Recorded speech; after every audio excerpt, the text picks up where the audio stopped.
네, 여러분 안녕하십니까. 자, 3월 24일, 오늘은 종려주일이죠. 네, 그리고 이제 고난주간의 시작을 알리는 주일이기도 합니다. 자, 오늘은 요엘서 2장 32절 말씀을 본문으로 해서 주의 이름을 부르는 자의 정의라는 제목으로 함께 하겠습니다. 자, 여기서 주의 이름을 부르는 자의 정의란 옳음을 뜻하는 게 아니라 어떤 개념을 밝힌다는 뜻의 정의입니다. 자, 지금 조금 금방 말씀드렸다시피 오늘은 종려주일이죠. 예수님께서 나귀를 타시고 예루살렘에 입성하시는 그 날 많은 이스라엘 백성들이 나와서 종려나무 가지를 흔들며 예수님을 맞이하였습니다. 그런데 이후 이들은 예수님을 십자가에 못 박으라는 군중으로 바뀌게 됩니다. 자, 그러면 이들 각자의 마음의 진실은 무엇이었을까요? 지금의 우리는 결과로 쉽게 판단할 수 있지만 당시에 예수님은 이들의 진심을 알고 계셨을 텐데 예수님의 마음은 어떠하였을까요? 자, 이쯤에서 우리는 이 진정성이라는 의미에 대해서 한번 생각을 해보려고 합니다. 어느 정치 평론가가 어떤 토론회에서 한 말이 기억이 납니다. 자, 당시 어느 청년이 기성 정치인의 진정성 있는 말이 중요하다는 주장을 하였습니다. 그때 그 말을 들은 그 정치 평론가는 다음과 같은 말을 하였습니다. 자, 우리는 누군가의 진정성을 확인할 방법이 없다. 그 누구도 그 사람의 속마음을 알 수 있는 사람이 없기 때문이다. 그렇게 우리는 그 사람의 말이 그 걸어온 삶의 모습을 통해서 진정성은 어느 정도 가늠해 볼 수는 있다. 따라서 정치인은 말이 아닌 행동으로 진정성을 입증해야 하는 것이다. 자, 여러분들은 이 말에 대해서 어떻게 생각하십니까? 이 평론가의 진정성에 대한 설명은 비단 정치인뿐 아니라 우리 모든 사람들에게 또 그리스도인에게도 적용되는 말일 것입니다. 예수님께서도 마태복음 7장에서 다음과 같이 말씀하셨음을 우리는 알고 있습니다.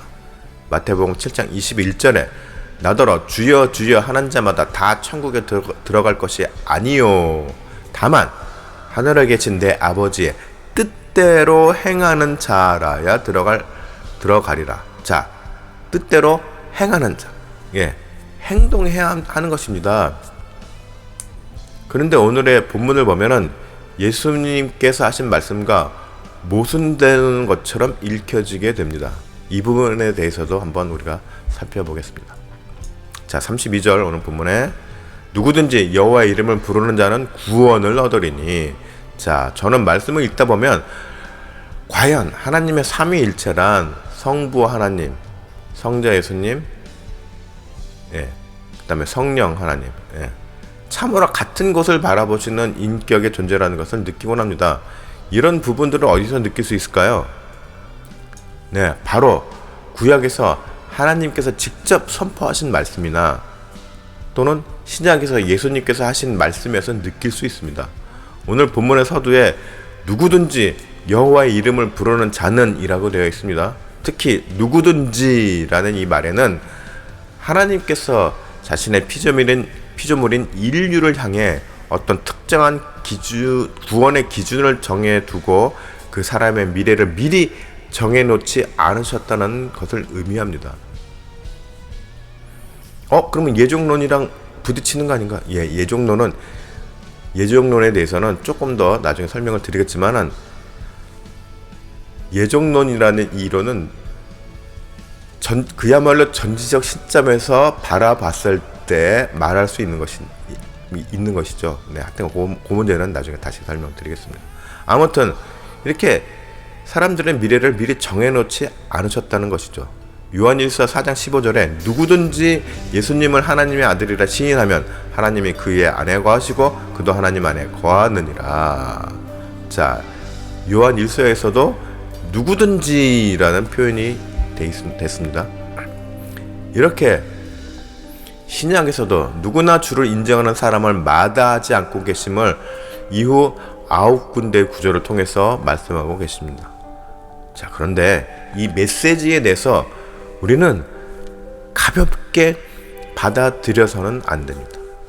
자, 보통 이 말씀들을 근거로 해서 하나님의 구원은 누구에게나 열려 있다고 주장을 하기도 합니다. 반면에 또 하나님의 선택된 자를 통해서 구원이 이루어진다고 주장을 하기도 합니다. 그러면 이제 우리는 이 말씀의 전후 관계를 통해서 과연 누구든지가 정말 아무나 주 앞에 나오면 구원이 임하는가에 대한 부분에 대해서 따져봐야 할 겁니다.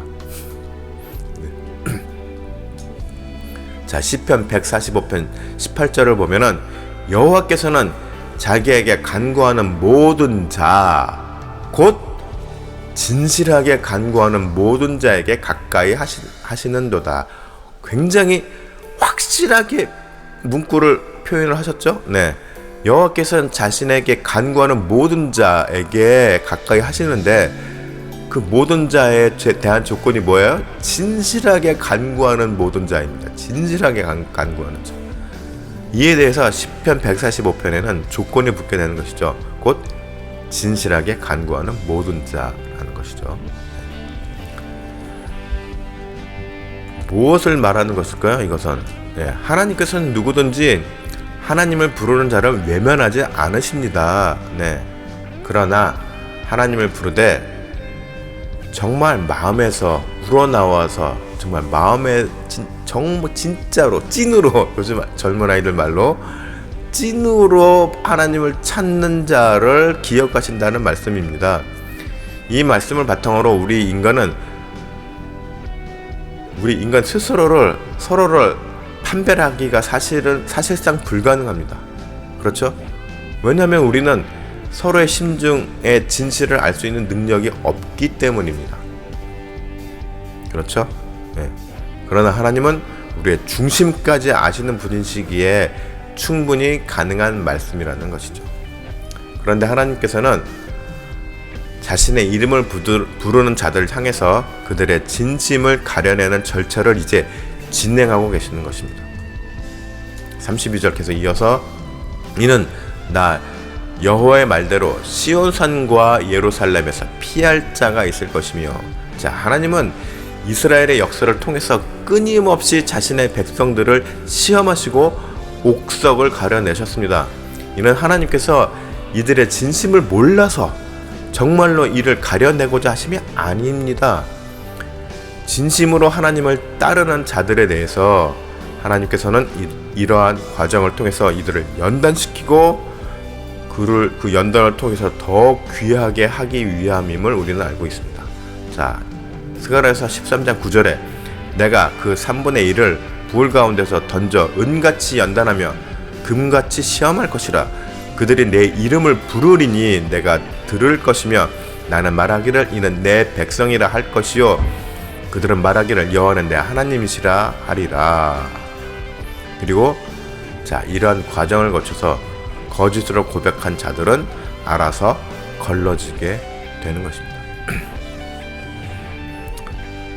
자, 32절 이어서 남은 9절 보면은 자, 남은 자 중에서 나 여호와의 부름을 받은 자가 있을 것임이니라.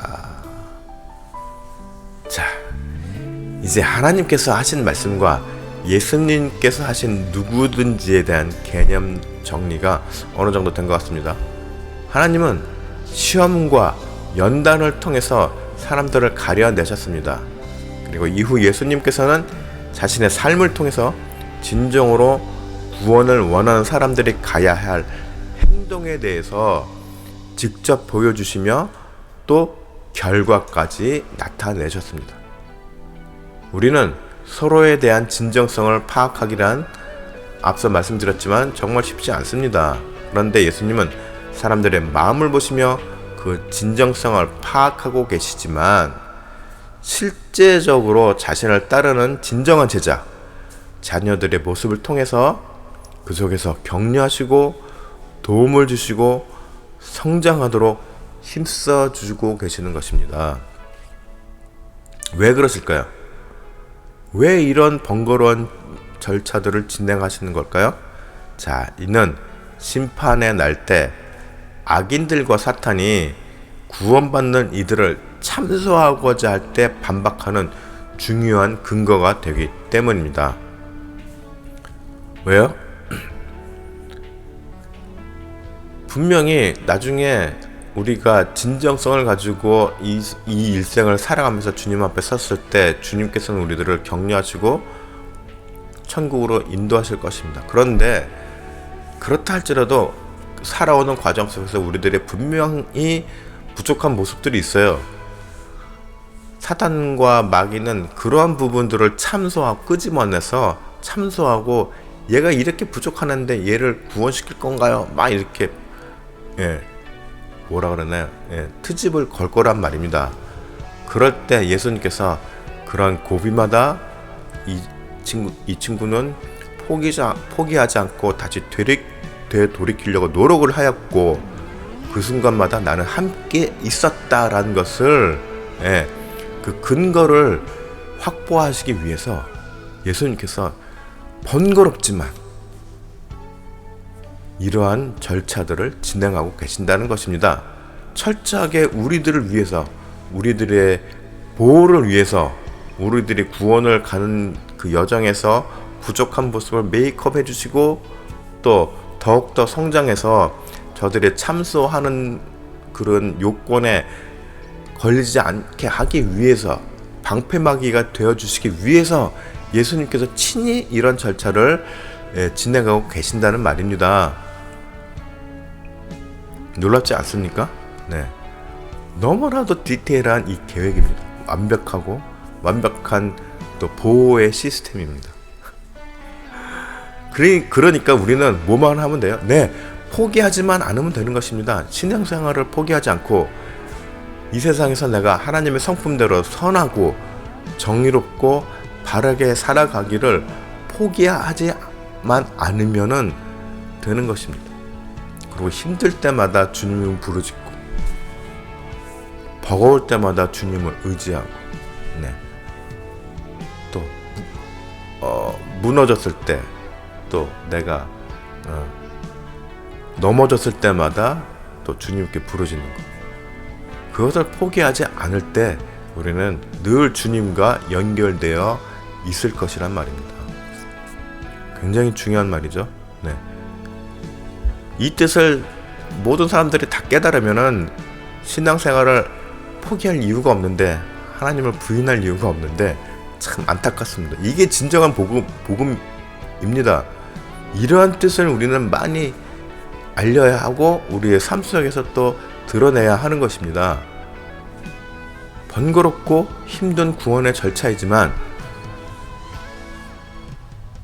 예수님께서 친히 만드셨는데, 왜 만드셨는지 우리는 늘 그 의미를 날마다 되새기며 우리 마음속에 나의 진실된 마음이 행동으로 옮겨질 때 부족함이 있지만, 그러나 부족하면 부족한 대로 그것을 삶으로 계속 이어나가려고 노력해야 하는 것입니다.